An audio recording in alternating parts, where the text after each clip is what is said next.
Dito po tayo ngayon sa model house ng Agapea Duplex. Ito po yung model house natin.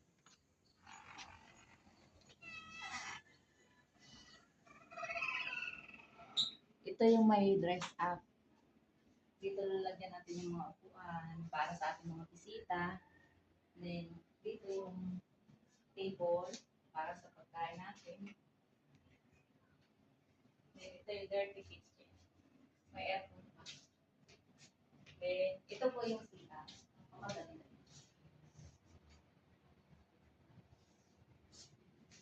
Then, dito natin nilalagay yung TV. Then, may mga anik-anik pa. Akit po tayo sa taas. Kasi dito po ay may dalawang kwarto lang po ito.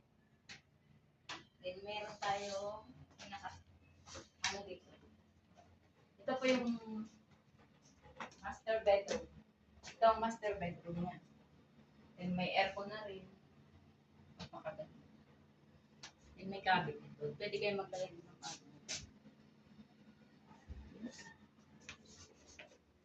Then, ito yung padalawang bedroom para sa mga kids. May, pwede siya maglaro. Pwedeng dalawang kaganda.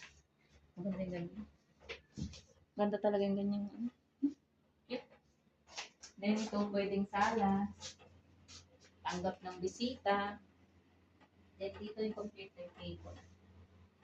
Yan po ang ating model house. Thank you for watching.